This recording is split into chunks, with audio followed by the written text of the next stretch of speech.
Ahí va. Vale, bienvenidos a Entre Magos, el espacio donde los magos hablamos sin trucos sobre la vida real detrás del escenario. O dicho de otra manera, documentamos las historias, visión y, y realidad, básicamente, dentro del mundo de la magia profesional. Hoy tenemos como invitado a Santi Fernández y para empezar, me gustaría hacerte la siguiente pregunta. ¿Recuerdas cuál fue tu primer contacto con la magia? Sí, a ver, el primer contacto era la cajita de magia borrás que tenía de chico en casa, con la que iba jugando ahí. Recuerdo un mago que una vez vino al cumple de mi hermana y como que me enganché. Pero el primer contacto, si no recuerdo mal, fue esa cajita de magia, de ahí de magia borrás. Creo que muchos empezamos con una cajita de magia al principio.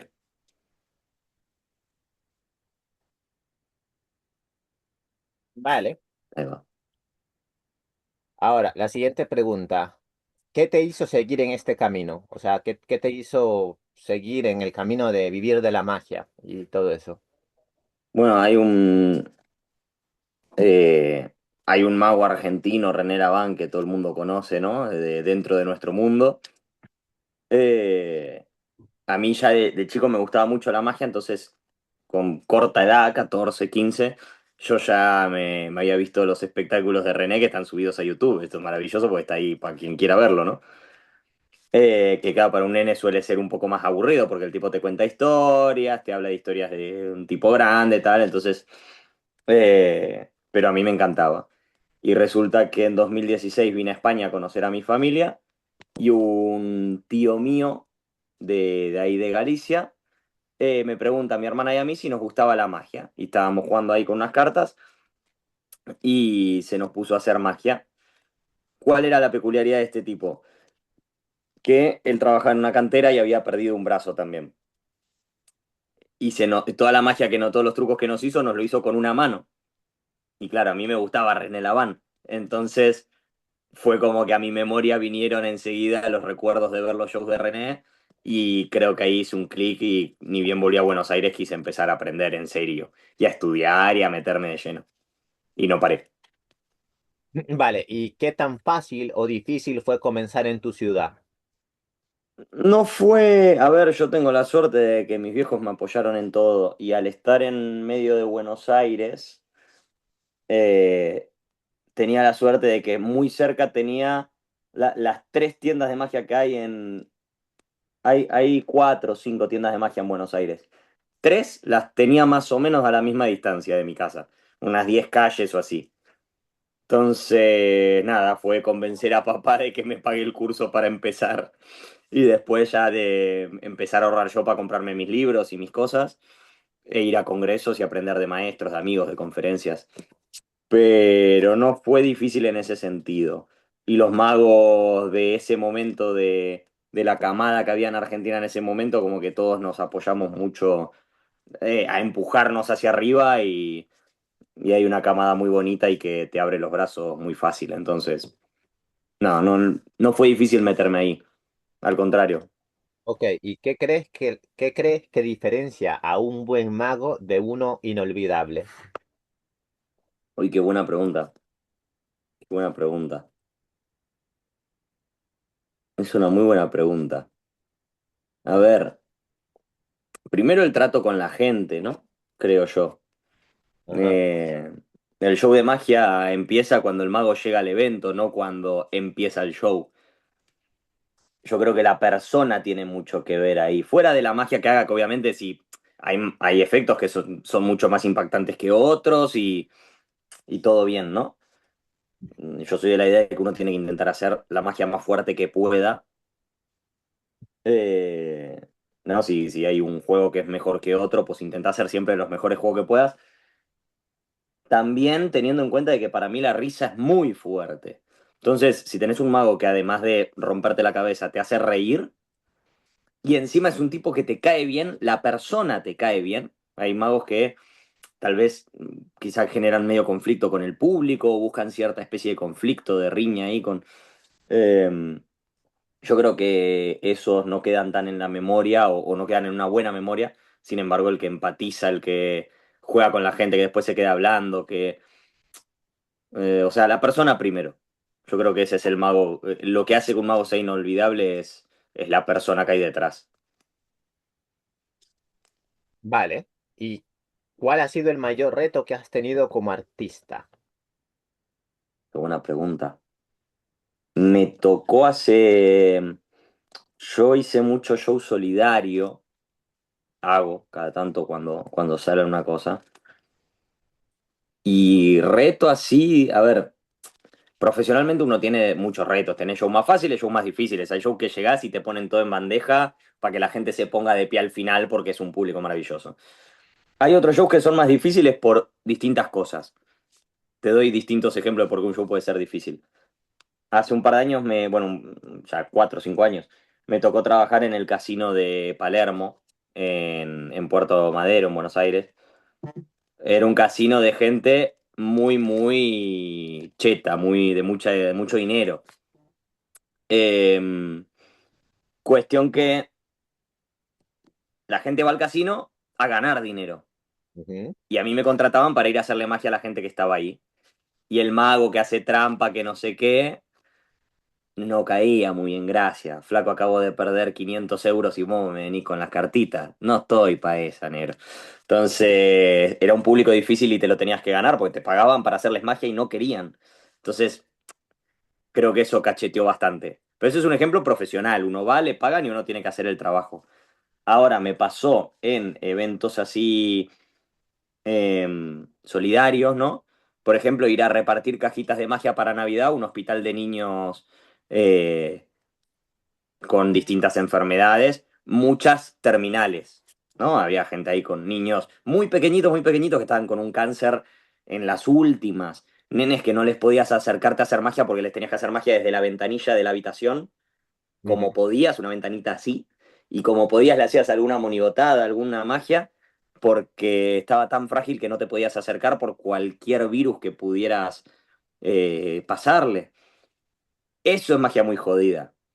No solo por la ventanita o lo que fuera, sino porque hay que tener dureza para no largarte a llorar ahí, ¿no?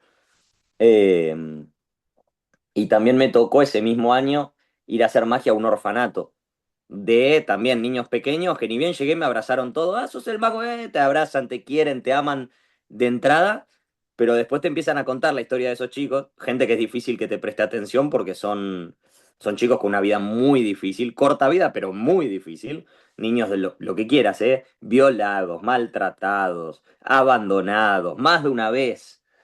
Y claro, tener que hacerle magia a esos niños es difícil. ¿No? Es difícil que te presten atención, es difícil mantenerlos que se porten bien, pero después el cariño que te dan es hermoso. Entonces, ahí tenés distintos tipos de dificultades que uno se encuentra también. Vale. ¿Y qué es lo que más te cuesta a la hora de conseguir shows o vivir de la magia? Bueno, los eventos privados cuestan conseguirlos. Yo tengo la suerte de que llevando ya 2 añitos y medio, ya voy para 3 en España. Ya hay muchos que me empiezan a salir. Ahora, por ejemplo, pasó mayo, que es la época más heavy, ¿no? De comuniones y demás. Y tengo la suerte de que muchos me salieron ya por recomendación o porque me vieron en otro lado, en algún festival o donde sea, y me salieron por ahí. Pero después tengo muchos amigos que tal vez no pueden ellos hacer un show y me lo pasan. Es difícil conseguir para mí, ¿no? Quizás yo no le encuentro la vuelta, sé que hay gente que es un poco, ya le encontró un poco más la vuelta, conseguir que te encuentre gente que no conoces, ¿no? Que no venga por recomendación de nada, que busquen mago y lleguen a vos, eso me parece difícil de conseguir. Vale. ¿Y qué te gustaría que cambiara en el mundo de la magia? Hay mucho celosismo. Si fuéramos más solidarios sería todo más lindo. Hay mucho celosismo, mucho celo entre uno y otro. Eh, Eso a mí no me gusta. Y también me gusta compartir. Tengo una idea de tomar, es tuya también. A mí me gusta. Hay mucho celosismo. Y no hablo solo de secretos muchas veces, sino de que uno tal vez mucha envidia entre una carrera y otra. Y bueno, nada. También es eso. También hay mucho ego. Es muy fácil que cualquier truquito que uno compra y hace, si el espectador no sabe cómo lo hiciste, te va a decir que eso es muy bueno y que se te da muy bien. y hay gente que eso enseguida se le sube a la cabeza. Entonces es muy normal que también haya ese ego, naturalmente. Y para mí se tendría que cambiar un poco eso, ¿no? De bajar un poco línea, tipo, sos uno más, nene, cálmate. Me da igual que seas el nombre que quieras, de cualquier maestro que quieras. Si tienen mucho ego, baja porque sos una persona más, ¿viste? Eso lo cambiaría. Vale. ¿Y cómo haces para darte a conocer? Trabajando. Trabajando mucho, mucho, mucho. Y, y también en juntadas con amigos, ¿no? Yo siempre digo que o sea, tengo un maestro al que tomo como referencia, Pablo Sanata, para mí es al que siempre acudo al que acudí al principio y me sumó que me encanta, no es muy conocido, pero es un magazo en Argentina. En Argentina sí es muy conocido. Pero después yo siempre digo que mis maestros también fueron mis amigos, porque te juntás a tomar un café, una birra, te pones a hablar de magia, el pasilleo de un congreso X o de un festival. Se aprende mucho ahí, de un compartir ideas con otros magos de otros lados, o de tu lugar, no importa, pero se aprende mucho ahí. Eh, Uno ahí también se da a conocer. Hay muchos que me han pasado shows porque les caí bien, porque les mostré una magia en un café y les gustó y dijeron, vos lo vas a hacer bien y me pasaron el show. Entonces, creo que esa también es una manera de conseguir trabajo, ¿no? Volvemos a lo de ser buena gente, ahí te van saliendo cosas también. Intentar serlo, por lo menos, lo más que uno puede. Vale. ¿Y qué tipo de público suele contratarte más? Familiar. Familiar, no, no infantil, o sea, yo eh, hago mucho mentalismo cuando voy a un evento que no es de close-up, ¿no? En close-up hago más magia, aparecen, desaparecen, cambios, cosas. Pero de normal el evento, el mago eventero hace salón, de normal, ¿no?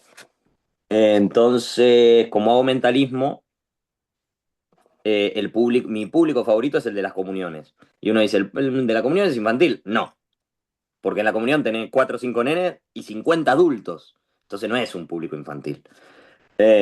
Claramente los nenes tienen que disfrutar, son los homenajeados, uno es el que tomó la comunión, eh, o el del cumpleaños o lo que fuera. Pero es un público mayormente adulto y los tenés que entretener a todos ahí, ¿no? De normal trabajo más así, en familiares, fiestas de cumpleaños o cosas. También me salen varias empresas. Ese es un público también muy, muy bonito. Cuando puedo hacer un show para una empresa está buenísimo. Eh, pero sí, ese es el. Y minoritariamente infantiles. Hago infantiles también, pero bueno, salen menos también. No es mi fuerte. Cumplo bien, me gustan, pero hago poco. Vale. Y si tuvieras que mejorar una parte de tu carrera mágica, ¿cuál sería? La magia infantil. Vale. Sí, sí, sin duda, sin duda. Y me gustaría algún día hacer grandes ilusiones que nunca hice, pero viste cuando tenés una espinita y decís, tampoco es que me dedicaría a las grandes ilusiones, pero algún día quiero hacer alguna, por sacarme el gusto, ¿sabes? Dani Ortiz hacía escapismo. A mí también me gustaría hacer, me gustaría hacer grandes ilusiones. De hecho, hubo una época, esto te lo comparto, Sí, hubo sí, una sí, sí. época que yo me puse a crear un artilugio para grandes ilusiones y la idea era hacer aparecer una mujer, pero bueno, como necesitaba el asistente al final no quiso hacer nada y me quedé con el típico bolas y cubiletes que se diría. Pero Sí, sí, sí. yo quería hacer magia, grandes ilusiones. Y Quería te hacer quedó el aparecer armatoste mi ahí. persona. Y entonces entonces la chica que supuestamente, la chica que supuestamente iba a ayudar, dijo que no, que estaba, no sé, tenía vergüenza. Y yo, bueno, pues será para otra ocasión. Y conseguí todo, o sea, yo mismo lo fabriqué, o sea, me conseguí un libro y yo Todo mismo el fabriqué los trabajo. artilugios y me estuve horas y luego me quedé en plan, ¿es en serio? ¿Me estuve horas haciendo eso? Bueno, quedará para otro día. El artilugio nadie te lo quita. Que está ahí guardando polvo para cuando se use. Sí, vale, espera. Ahora, ¿qué te gustaría aprender que aún nadie enseña en el mundo de la magia? Uh, no sé si hay algo que nadie enseñe. Sí que te puedo decir quizá que lo que me gustaría aprender que yo todavía no me dediqué y quizá no me siento útil para eso es la parte creativa. No me siento un tipo creativo yo. O sea, Entonces, no te dedicarías a crear trucos. Me gustaría, pero no me siento una persona creativa. Es raro de explicar, es como...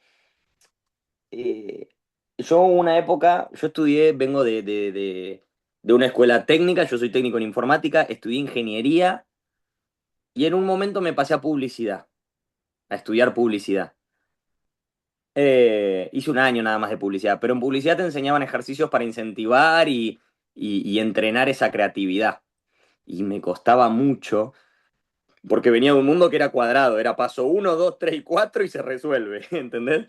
Sí. Entonces, y con la magia me siento muy así, alguna idea me cae, por supuesto, y voy creando, pero después veo a gente como Brando, como Gonza Martini, como Carlitos, que decís, cabrón, ¿cómo se te ocurre esto? No puedo llegar a la cabeza que tenés vos, no la entiendo y me parece maravillosa, ¿no? Y los admiro mucho.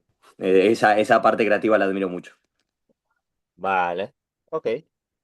¿Y qué tipo de colaboración te gustaría tener con otros magos? Uh, todo perfil. Me fui muy arriba, perdón, vuelvo. Bajo, bajo. Eh, no lo sé, la verdad. A mí lo que me gusta es compartir con amigos. Ahora, no es que tenga un mago que idolatre más que a otro. Tengo la suerte que muchos de los magos que me parecen increíbles son amigos, entonces me puedo juntar a tomar una cerveza y eso para mí ya vale. Sí que me gusta mucho compartir con quizá chicos que empiezan o que quizá tienen la magia como hobby, pero la aman tanto y los ves disfrutar tanto que disfruto mucho actuar con ellos. Aunque no sean un Henry Evans, aunque no sean un Joaquín Matas, que sea alguien que recién empieza, me divierte, me gusta, siento que es muy enriquecedor el ida y vuelta. No te voy a decir ningún mago grande con el que me gustaría compartir, aunque obviamente eh, siempre es grato compartir con grandes, ¿no? Siempre es grato, siempre aprendes mucho. Vale. Y a ver, pues mira, hoy vamos un poco más rápido con las preguntas. Normalmente, con estas preguntas ya llevo 30, 40 minutos, pero no, hoy vamos más rápido. Hago esta. ¿Qué crees que la magia necesita para evolucionar? Para evolucionar. Pucha, es una buena pregunta. Estudiar más, quizá. Estudiar más. Noto mucho y no me considero una persona estudiosa ni nada, ¿eh? Pero noto poco interés de normal en mucha gente, no en todos, ¿eh? Obviamente hay gente que sabe mucho y que ama el mundo, pero conozco muchos magos que tal vez le querés contar algo interesante de un truco, le decís, no, porque esto es una idea que tuvo tal mago en tal año y no les importa. Y es como, explícame el secreto, explícame el truco y como, bro, tenés que saber un poquito de dónde venimos para saber a dónde vamos, ¿no? Un mínimo, no te digo que seas estudioso, pero por lo menos interesarte, porque después pasa mucho que sacan cosas que ya existían hace 50 años, diciendo que son nuevas y que ellos la crearon, ¿no? Sí, o sea, Entonces, habría que estudiar la historia de la magia, las ideas de los magos para ser original, ¿no? Porque puede ser que se le ocurra algo que hace 50 años ya se le había ocurrido a alguien. claro, o por lo menos si vas a sacar un producto, pues tal, a ver, obviamente la gente piensa, entonces, bueno, no todos, algunos, pero, pero está perfecto que se te ocurra una idea, me parece maravilloso y admirable, pero enseguida decir, esta idea es mía, ya pará, ¿estás seguro que es tuya? Que sí, que se te ocurrió a vos, pero no la tuvo alguien antes, ¿no? E investigar un poquito, consultar a tipos que saben, historiadores, porque no todo el mundo nace sabiendo ni tiene por qué, pero investigar un poco, ¿esto de dónde viene? ¿Vos sabés, vos sabés, vos sabés? ¿Hay algo parecido? ¿En qué libro? ¿En dónde? ¿Qué maestro? ¿Qué mago? ¿De qué año? Ese research un poquito cuando, antes de decir esto es mío. Distinto es decir, se me ocurrió a mí. Eso es válido, se te puede haber ocurrido el doble volteo. ¿No? Se te pueden haber unido dos neuronas y decís yo creé el doble volteo, pero se le ocurrió a alguien antes. Eso Investiga sí. un poquito, ¿no? Eso es lo que digo, que habría que hacer un poquito más para mejorar y evolucionar en serio, me parece. Vale, y la pregunta esta, ¿cuál es el mayor reto de ser mago en esta época? Uy, qué buena pregunta. Yo creo que el reto de cualquier artista siempre es ir consiguiendo trabajo.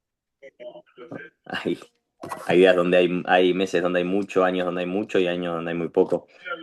Vale, Pero vale, sí, eso y intentar mejorar siempre uno mismo. Eso siempre es un reto que tiene que estar. No sé si es un reto de la época. También, bueno, hoy en día hay muchas susceptibilidades, ¿no? Entonces uno tiene que tener cuidado con las palabras que usa, con el humor que hace, porque uno tal vez viene muy acostumbrado al humor con sus amigos y llega a un público y tal vez si yo hago el mismo chiste que hago con mis amigos, hay alguno ahí que se siente lastimado, que no le gusta, que entonces la famosa generación de cristal, ¿no? Que hay que tener un poco de cuidado hoy en día con eso. Bueno, una vez que te acostumbras, pero hay que... Quizá eso es algo muy puntual de esta época, no sé. vale, y vale, y por último, esta será la última pregunta. Bueno, Ujú.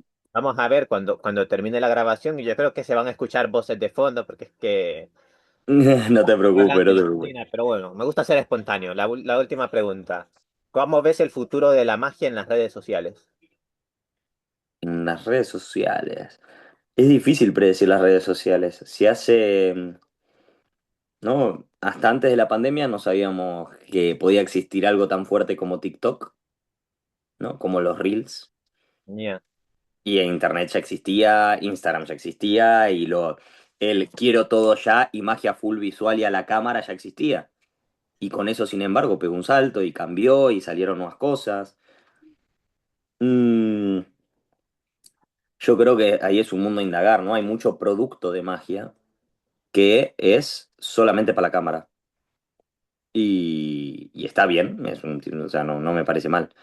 Hay que entender que ese producto es solo para la cámara y no sirve para hacer en persona, porque después se ve todo, ¿entendés? Pero no sé cómo va a evolucionar de acá a 5 años.